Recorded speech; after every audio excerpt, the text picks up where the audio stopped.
What is going on, guys? We are back to work on Corey's Ferrari-powered FRS.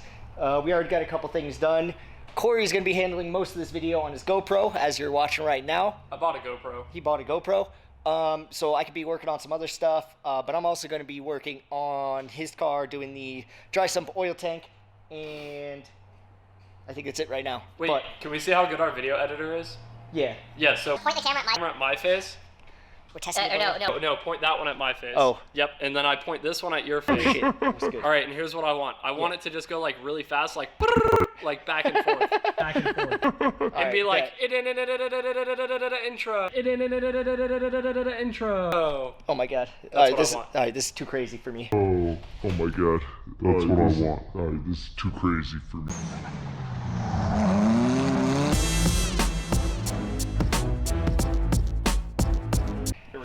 Alright, now that Corey did the rear battery stuff, and he's working on the kill switch mounting, which is going to be right there, basically FD spec. I fucked up. Yeah, he did kind of fuck up, I ain't gonna lie. But he drilled a circle hole, and these kill switches don't need circle holes because they are a circle. These things are always a pain in the ass to mount, though. You know, can't blame him too much, but he's working on it. I'll figure it out. But I will be working on the dry sump oil tank because this engine, along with a couple other F136 engines, are dry sump, which basically means they need an external oil reservoir instead of the oil going into the oil pan like you're probably used to on a normal engine. So basically there's this one, and then there's also return line, which I think is on the bottom of the engine from what I've seen. Both of those need to be plumbed into an oil tank, which is going to be about 3 gallons, and sit right there. And there's some technology that goes inside of it. Basically, it's a tank. And then there's a couple like baffles that help get the air out of the oil, because as the oil goes through the engine, it gets all aerated. And air is bad for oil because then it's air, not oil. All right, now we traded Corey's old hood that had the one vent over there because he was turbo on the FA for this nice clean hood, same color as his car. And we're going to cut a hole in it. Corey is not here, so I'm going to cut it tonight and surprise him with it when he gets here in the morning. Go! Oh my God, I love this. Look at that. That's so sick. Oh my God. It's fucking beautiful. From every angle. God. Also, the best angle is from the driver's view. Let's see where. Driver's view. You can't really see with all this shit in the way, but from the driver's, oh God, Jesus. From the driver's view, you can just, oh shit, oops. From the driver's view, you can just barely see like this, so it's mint. What I'm working on right now is getting the transmission bolts tight. So basically what we did is Matt made these fancy little plates that go down here. You can see the nuts on that side. The bolts are right down in there. So I have to tighten these down, and then I can get all of my carpet and all of my seats back in. There's a separate plate for the trans mount, and these are basically just acting like a factory transmission mounts on a car, and then the plate across there on the bottom of the transmission will hold it all together. And another thing we noticed is right here my shifter is way too far forward, so I need to get a relocation kit. I need to bring it back about 3 or 4 inches. I have no idea how I'm gonna do that, but I'm gonna figure it out and hope for the best. All right guys, little update after I got finished with the wiring stuff. I ran down to Ferrari of Denver yesterday. I had to pick up both of the exhaust manifold gaskets, intake manifold gaskets for it, because the Maserati intake manifold uses little rubber rings where the Ferraris use a flat gasket. Both will work on the Maserati engine. I just had to get these ones versus the Maserati ones. And then I bought a oil filter. This is an oil filter for a Ferrari F430, a 2009 to be specific.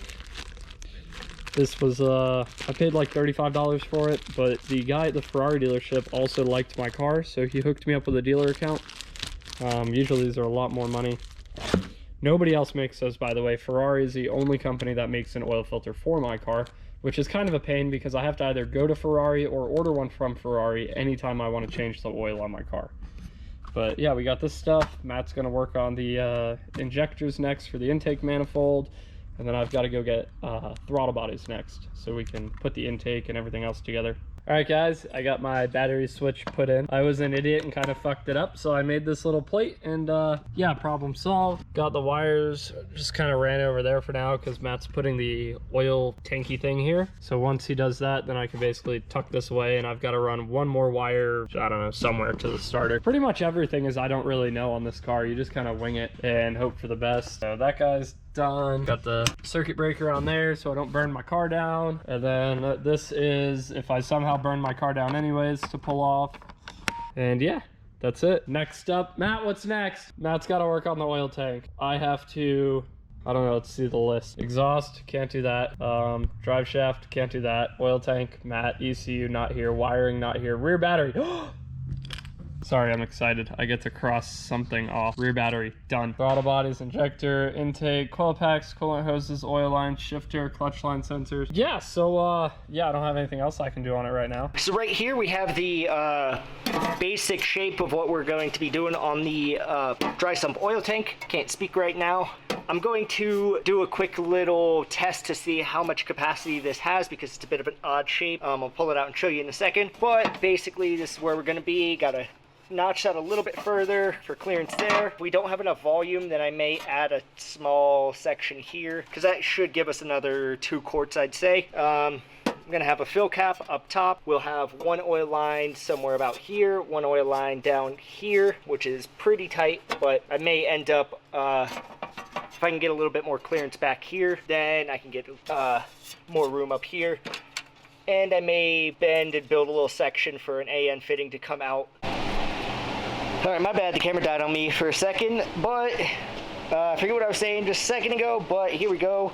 I got the bottom taped shut with some regular blue painter's tape, and then I filled it with packing peanuts. You can fill it with any solid stuff, any solid substance. You can use beans, rice, packing peanuts, regular peanuts, cereal, whatever you got. From here, what we're gonna do is find an appropriate size box, which luckily I have a plethora. That one's probably a little small. Basically, we're going to pour these in and then measure the height, the width, and the length, and then calculate the cubic inches of this and then convert that to liters or gallons. All right, now I've gotten quite a few things done.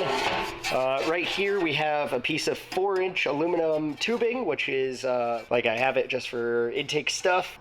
This smaller stuff is 1.25 inch. Got that welded in at a nice steep angle. So this is going to be the oil return line, and basically the oil is going to come in through here, go into this pot, and then swirl around.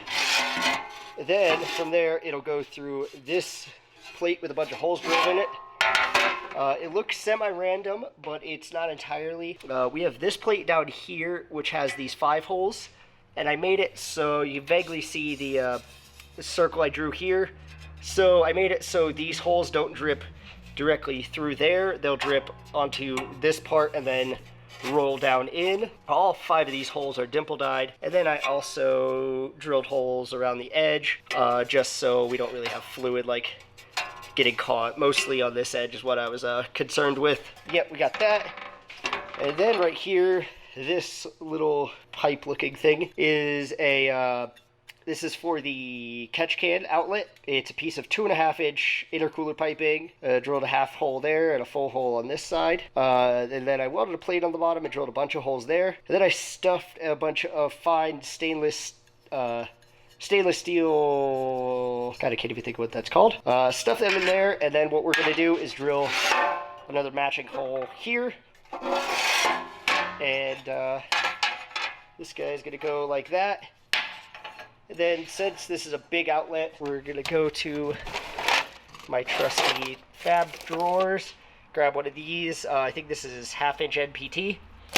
And then we'll go from there to a smaller AN. This one right here will go to probably a -16 AN, I would assume. But we'll just have to see what size pipe stainless line they use on that. Got welded on the inside between these two and welded on the inside between these two seams. I'll get to the outsides later when I'm feeling up to the task of doing some really perfect, consistent welds. This will get ground down because it needs to get welded on top of anyways, and same with the one over here. And yeah, making some progress.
All right, so we're taking a break from what we were just doing, and I'm going to shave the Maserati off so people stop asking whether it's a Ferrari engine or a Maserati engine, because it's kind of both. But Ferrari engine sounds cooler, so let's get rid of that. All right, we got a barely running Miata in the background, so you can barely hear me probably, but basically we use the flap disc to shave it down most of the way.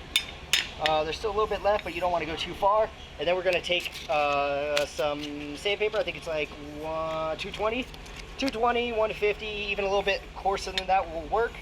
And then you just kind of sand it. If you're not good, use a little block, you know, a little piece of metal or a piece of wood or something, and try to shave it smooth. So now after you sand it, you can barely see it says Maserati in the shadows, but if you rub your finger over it, you can't feel anything. We'll probably powder coat it this hammered black, and then maybe even put like a little titanium tag there, because that would be pretty dope. A little sideways tag or something. And just like that, it's all shaved down, and people can stop asking us whether it's a Maserati engine or a Ferrari engine. What's good? All right, so now I got the power steering pump off of the car. What I'm gonna do is disassemble it, and we're going to basically disable this because the vehicle runs electric power steering. So we're just gonna use this as an idler.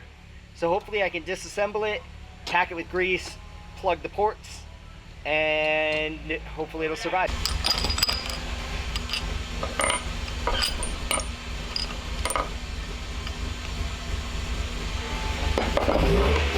So I think what we're gonna do is remove those pins, which are what cause the pressure. Oh, wait, nope. Okay, those vanes we're gonna remove, which those are what build the pressure. We can also probably remove this. Basically remove anything that's not, you know, fastened.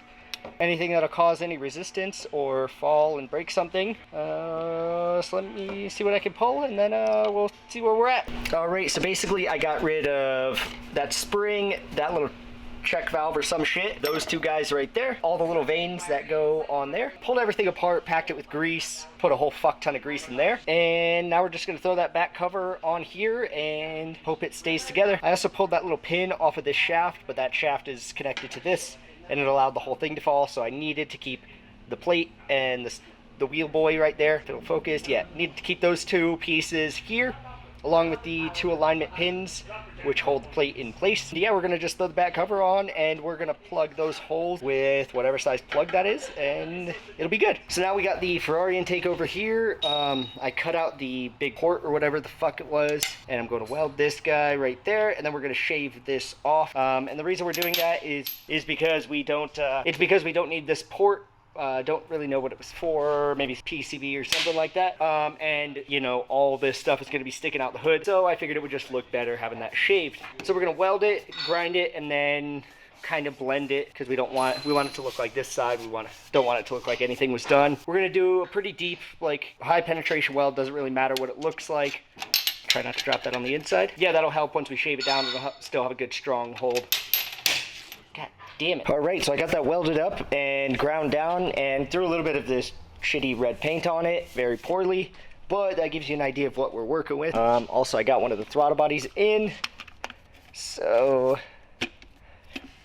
boom, that'll be just like that. And this is a throttle body, and the throttle body spacer is actually from the Maserati. It's the same as the Ferrari one. They both use the same part numbers and everything. Just need to get another one for that side. Got R8 coil packs coming in. Just bought this one to test. It fits perfect. These coil packs are a lot stronger, higher spark output than the Maserati ones, and they're much more available. Hopefully I can just repin this connector. But if not, I'll just cut the pins off and pin it for the R8 one. Started doing a little bit of the wiring, but that's a long road ahead of me. So yeah, got a lot of parts rolling in for this car. Got ECU, exhaust parts, fuel pump, just a ton of stuff. Stay tuned, we're gonna have a lot of progress on this real soon. And hopefully I can start dropping videos like every couple days, because I've kind of been slacking, but I have a lot of stuff going around the shop. So if you could do me a huge favor and subscribe, then that'll help me be able to put more time into this and my other projects, and give you a lot better content. So thanks for watching. Back and forth. And be like, intro.